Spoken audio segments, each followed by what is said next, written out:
खबर जैसलमेर से है, जहां पर कांग्रेस कार्यालय में बुधवार को संगठन सृजन कार्यक्रम के तहत जिला अध्यक्ष चयन को लेकर शक्ति प्रदर्शन हुआ।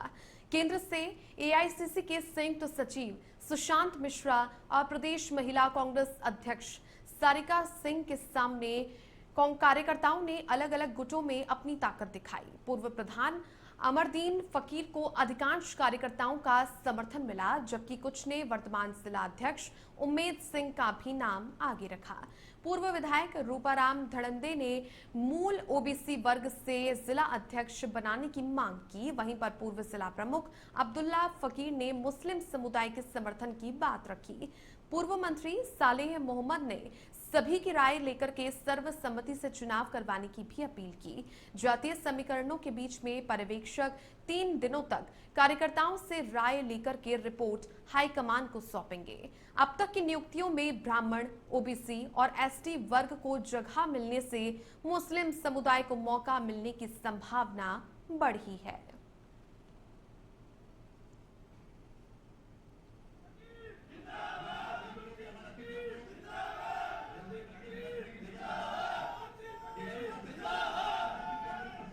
और अब खबर सीकर के श्री माधोपुर से है, जहां पर new Shri Madhopur railway station पर मालगाड़ी हादसे के 36 घंटे के बाद भी राहत और ट्रैक मरम्मत कार्य लगातार जारी है। इस हादसे में पलटी हुई 38 डिब्बों में से अब तक 28 डिब्बों को हटा लिया गया है, जबकि बाकी को हटाने का काम युद्ध स्तर पर चल रहा है। चावल से भरी हुई मालगाड़ी के कट्टे भी ट्रैक पर बिखरे हुए हैं, जिन्हें साफ किया जा रहा है। रेलवे प्रशासन ने मजदूरों और मशीनों की संख्या बढ़ा दी है, जो कि लगातार बिना रुके काम कर रहे हैं। आरपीएफ अधिकारी और जवान मौके पर तैनात है, जबकि इंजीनियरों की टीमें ट्रैक की मरम्मत और सुरक्षा जांच में लगी हुई है। अधिकारियों का ये कहना है कि यदि काम की रफ्तार ऐसी ही रही तो ट्रैक बहाली में 1 दिन और लग सकता है। स्थानीय प्रशासन और रेलवे विभाग हालातों पर पूरी तरीके से नजर बनाए हुए हैं, ताकि जल्द ही ट्रेनों की आवाजाही समस्या खत्म हो सके।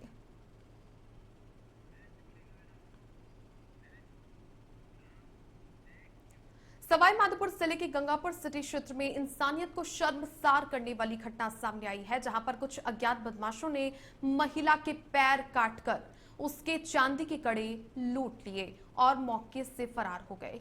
मामला शहर के गंगा की कोठी के पेट्रोल पंप से आगे पुलिया के पास जाट बड़ौदा मार्ग का बताया जा रहा है। मिली जानकारी के मुताबिक सितौड़ की ढाणी निवासी 65 वर्षीय कमला देवी खेतों की ओर जा रही थी, तभी कुछ अज्ञात लोगों ने उन पर हमला कर दिया। आरोपियों ने महिला के दोनों पैर काटकर चांदी के आभूषण उतार लिए और उन्हें तड़पता हुआ छोड़कर के वो फरार हो गए।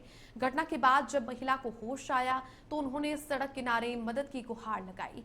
जहां से गुजर रहे एक ट्रैक्टर चालक ने मामले की जानकारी पुलिस को दी, जिस पर पुलिस और ग्रामीणों ने मिलकर घायल महिला को जिला चिकित्सालय पहुंचाया, जहां से हालत गंभीर होने पर महिला को जयपुर रेफर कर दिया गया। फिलहाल गंगापुर सिटी के सदर थाना, कोतवाली थाना और उदई मोड़ थाना पुलिस मामले की जांच पड़ताल करने में जुटी हुई है।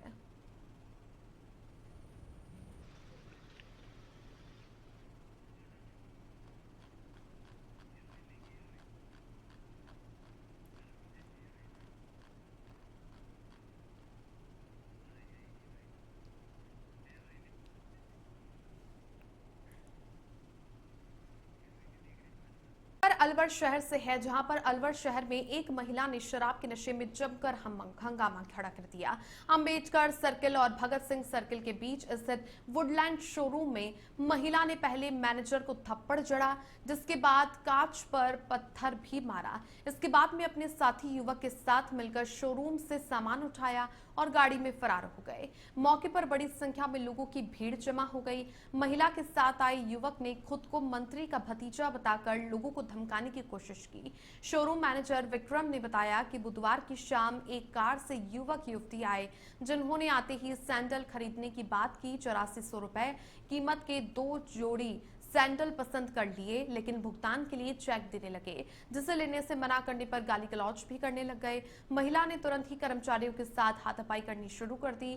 जब सैंडल ले जाने से रोका गया तो महिला गुस्सा हो गई। उसने अपने ड्राइवर को सैंडल थमा दिए। इसके बाद में खुद के हाथ में जो सामान था उसे उठा करके ले गए। हंगामे के दौरान कर्मचारियों ने उनकी कार के आगे पत्थर रख दिए ताकि आगे नहीं बढ़ सके, लेकिन महिला ने खुद गाड़ी चला करके पत्थरों के ऊपर से कार को भगा ले गई, जिस पर शोरूम मैनेजर ने दोनों के खिलाफ शोरूम में मारपीट करने, सामान ले जाने का मामला दर्ज करवाया, जिसके बाद पुलिस ने कार्रवाई करते हुए दोनों को गिरफ्तार कर लिया और आगे की कार्रवाई करने में पुलिस जुट गई है। हमारा वुडलैंड का शोरूम है, कंपनी स्टोर है, हम यहाँ पे काम करते हैं सर। उन्होंने आए दो पता नहीं लेडीज और एक जेंट्स थे सर, तो उन्होंने क्या हमसे जूते खरीदे थे, जूते परचेज किए, तो हमने जूते उनको दे दिए। उन्होंने हमको चेक भर के दे दिया। हमारे यहाँ पे चेक हमारे यहाँ पे चलता नहीं है, हमारे कैश और फ़ोन पे वगैरह ये वाले चलते हैं। तो उन्होंने क्या हमसे हमारे जूते उन्होंने ड्राइवर को पता नहीं किसको दे दिया वो जूते और पकड़ा दिए। उनको बोल रहे थे कि हमें पैसे दो वापस। हमने पैसे देने के लिए मना किया तो हमारे जूते चप्पल उठा के हमारे चोरी चढ़ाए, हमारे पीटा पाटी कर रहे थे हमसे, और जूते चप्पल उठा के हमारे और ले गए थे। घड़ी बड़ी ये भी ले गए थे हमारी। अच्छा। और उन्होंने ले जाके उसमें ब्लॉक कर दिया, गाड़ी में रख के, और गाड़ी लॉक कर दी उन्होंने। फिर किस तरह पकड़ा था आपने? हमने उनको पकड़ा, उसके जो बंदा था उसको पकड़ लिया, पकड़ के अंदर लेके आए तो उन्होंने लेडीज ने हमारी सर की पीटा पाटी कर दी। 2 4 5 7 रहते भी दिए थे। कहाँ के रहने वाले थे, कुछ पता लगा? उनका ऐसा नहीं पता, वो बता रहे थे लेडीज तो दिल्ली की, वो यहीं के बता रहे थे। वो जो कह रहा था आदमी के, वो ऐसे बोल रहा था कि मैं संजय शर्मा का पता नहीं भतीजा हूँ, कौन हूँ, ऐसे बोल रहे थे। मैं वो अपने ये MLA साहब है उनके बारे में बता रहे थे वो। अच्छा। तो वो आए थे तो किस तरह आए थे? क्या वो आए थे तो उन्होंने बोला हमको सैंडल दिखाओ, तो सर ने, हमारा एक सेल्समैन था, उन्होंने ड्रिंक कर रखी थी। अच्छा, उन्होंने? हाँ, दोनों ने, लेडीज ने और जेंट्स ने, दोनों ने ड्रिंक कर रखी। और अब खबर चूरू के तारानगर से है, जहां किसानों के आक्रोश की खबर सामने आई है और किसानों ने अपनी फसलों की क्षति का मुआवजा और कृषि से जुड़ी अन्य समस्याओं के समाधान की मांग को लेकर के प्रदर्शन किया। और किसान नेता हरि सिंह बेनीवाल के नेतृत्व में किसानों ने उपखंड अधिकारी राजेंद्र कुमार को मुख्यमंत्री के नाम ज्ञापन सौंपा। और इस दौरान किसानों ने सरकार के खिलाफ नारेबाजी करते हुए चेतावनी दी कि अगर जल्द राहत नहीं मिली तो आंदोलन को और भी ज्यादा तेज किया जाएगा। और इस मौके पर मोहर सिंह जानी, रामस्वरूप जाजड़िया, जीताराम जांदू सहित अन्य लोग मौजूद रहे।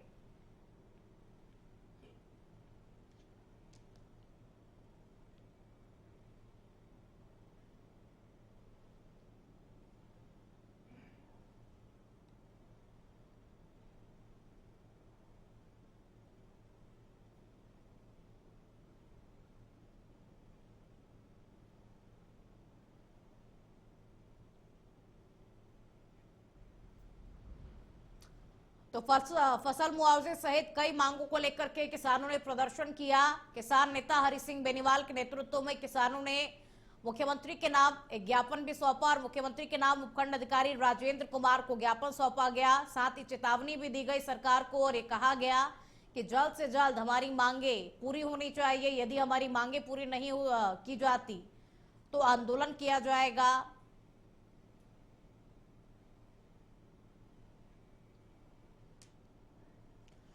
राजसमंद जिले के गलवा प्राथमिक स्वास्थ्य केंद्र में लंबे समय से एम्बुलेंस सुविधा कमी होने पर मरीजों और गर्भवती महिलाओं को अस्पताल तक पहुंचने में दिक्कतों का सामना करना पड़ रहा है। और जानकारी के अनुसार इस PHC के अंतर्गत जोहर, मुरडा, काबरी और लुधियाना जैसे 4 सब सेंटर आते हैं, जहां पर करीब 20,000 की आबादी भी है। और इसके बावजूद मरीजों को लाने और ले जाने के लिए एम्बुलेंस की कोई भी व्यवस्था नहीं है। और इमरजेंसी में मरीजों को कुआरिया या फिर सरदारगढ़ CHC से एम्बुलेंस मंगवानी पड़ती है, और जिससे अक्सर इलाज में देरी हो जाती है। और ऐसे में क्षेत्रवासियों ने स्वास्थ्य विभाग के उच्च अधिकारियों से गलवा अस्पताल में एम्बुलेंस की मांग की है, जिससे कि मरीजों को समय पर उपचार मिल सके और जिला मुख्यालय के अस्पताल में मरीजों को समय पर ले जाया जा सके। सरकार एम्बुलेंस की व्यवस्था करे, रात बरत तो एम्बुलेंस की जरूरत है गढ़वा हॉस्पिटल में। कटु मंगाओ बाणु बाणु तो खागड़ोली हूँ आवे, कुमारी कुमारी हूँ आवे, सरदारगढ़ सरदारगढ़ हूँ आवे, जतरे तो समस्या है गेला में रास्ता में गई वे तो बेबस गेला में के डर ले जावे जतरे पिया रे ओडली एम्बुलेंस की सुविधा गलवा पीएचसी में एम्बुलेंस की सुविधा बहुत अनिवार्य है। पब्लिक परेशान है, आर के पैसा पहुंचाने में गाड़ी नहीं मिलती है और ये एम्बुलेंस की व्यवस्था अति शीघ्र करवाई जाए। हॉस्पिटल में एम्बुलेंस की व्यवस्था नहीं है। डिलीवरी मांगे थे कांडोली जाना पड़ता है, उदयपुर जाना पड़ता है, तो मांगे व्यवस्था कराओ सरकार मांगे। एम्बुलेंस तो देखो यहाँ से जो नियरेस्ट सदारगढ़ है वहाँ 104 है, आमेट और खुमाजा ये 3 सेंटर हमारे नियरेस्ट है जहाँ से 104 108 बुलाते हैं। जब भी कोई केस रेफर होता है वहीं से आता है वहीं से भेजते हैं। हनुमानगढ़ जिले के खुइया पुलिस थाने में तैनात एक कांस्टेबल की गुरुवार को सुबह संदिग्ध परिस्थितियों में मौत हो गई और कांस्टेबल बैगराज का शव थाने के सामने नहर में मिला और सूचना मिलते ही थाना प्रभारी राजपाल सिंह मौके पर पहुंचे और पुलिसकर्मियों और स्थानीय लोगों की मदद से शव को नहर से बाहर निकाला गया और फिलहाल पुलिस इस पूरे मामले को लेकर के गहनता के साथ में जांच पड़ताल कर रही है।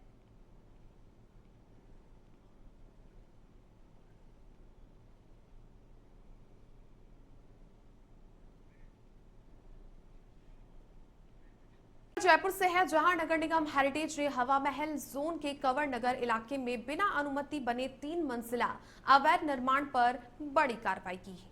जोन उपायुक्त सीमा चौधरी के नेतृत्व में इस निर्माण को अस्थायी रूप से सीज किया गया। ये अवैध निर्माण ड्रोन निरीक्षण के दौरान सामने आया था। गौरतलब है कि मंगलवार को निगम आयुक्त डॉक्टर निधि पटेल ने ड्रोन पायलट प्रोजेक्ट का निरीक्षण किया था, जिसके तहत इस इलाके में सर्वे किया गया। कार्रवाई के बाद क्षेत्र में अवैध निर्माण को लेकर के सख्ती का भी संदेश दे दिया गया है। हेरिटेज नगर निगम की ओर से सख्त कार्रवाई की गई है और इसी के तहत अस्थायी रूप से इसे सीज कर दिया गया है। 3 मंजिला अवैध निर्माण बना हुआ था जिस पर ये कार्रवाई की गई है। मंगलवार को निगम की आयुक्त डॉक्टर निधि पटेल ने ड्रोन पायलट प्रोजेक्ट का निरीक्षण किया था। इसी के तहत इस इलाके में भी सर्वे किया गया। इसके बाद इसका खुलासा हुआ। कार्रवाई के बाद क्षेत्र में अवैध निर्माण को लेकर के सख्ती का भी अब एक मैसेज दिया गया है।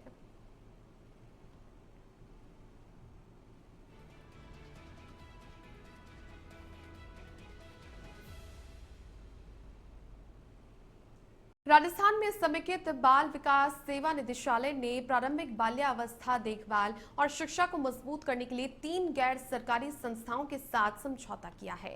निदेशक वासुदेव मालावत ने बताया कि भामाशाह योजना के तहत हुए इन एमओयू से आंगनबाड़ी केंद्रों पर बच्चों के समग्र विकास में मदद मिलेगी। रॉकेट लर्निंग संस्था डिजिटल ईसीसी गतिविधियों और प्रशिक्षण पर काम करेगी। सेस में वर्कशॉप इंडिया ट्रस्ट 12 जिले की 500 आंगनबाड़ियों को शाला पूर्व किट और क्षमता वर्धन सहायता देगा, जबकि बाल रक्षा भारत संस्थान राजसमंद, पाली और जोधपुर जिलों में आधारभूत सुविधाओं, स्वास्थ्य और पोषण पर कार्य करेगी।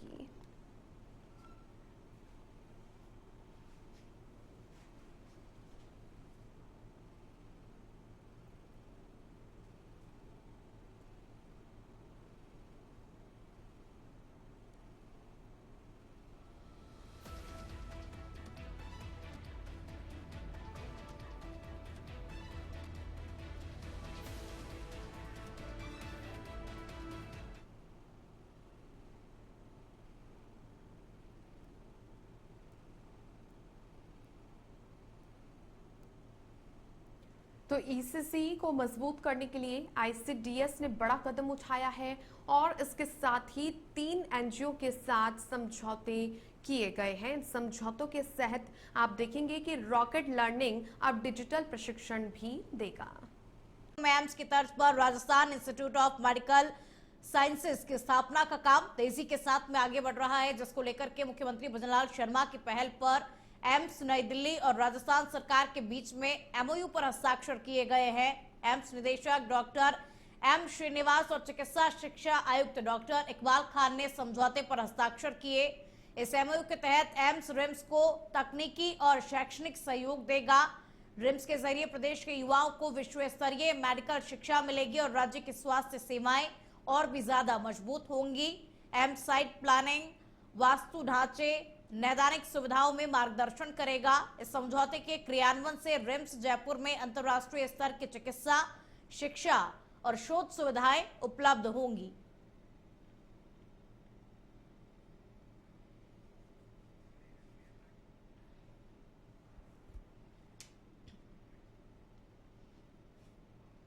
और अब खबर जयपुर से है, जहां जयपुरिया अस्पताल में लैक्टोलॉज दवा की शीशी में फंगस होने की खबरों पर जांच के बाद में स्पष्ट हुआ है कि दवा में फंगस नहीं बल्कि सामान्य सैंडिमेटेशन है। विशेषज्ञों के अनुसार ये लिक्विड दवाओं में आम प्रक्रिया है और इसीलिए इन पर शेक वेल बिफोर यूज लिखा हुआ होता है और मरीजों को दवा देने से पहले इसे अच्छे से हिलाने की सलाह दी जाती है। और Rajasthan medical services corporation limited के एमडी ने बताया कि ये दवा यूनिक्योर इंडिया लिमिटेड द्वारा निःशुल्क दवा योजना के तहत सप्लाई की गई थी और सप्लाई से पहले NABL मान्यता प्राप्त लैब से जांच भी की गई थी। हालांकि एहतियात के तौर पर सभी बैच मेडिकल कॉलेज के भंडार गृह में होल्ड कर दिए गए हैं और नमूने राज्य औषधि परीक्षण प्रयोगशाला में भेज दिए गए हैं।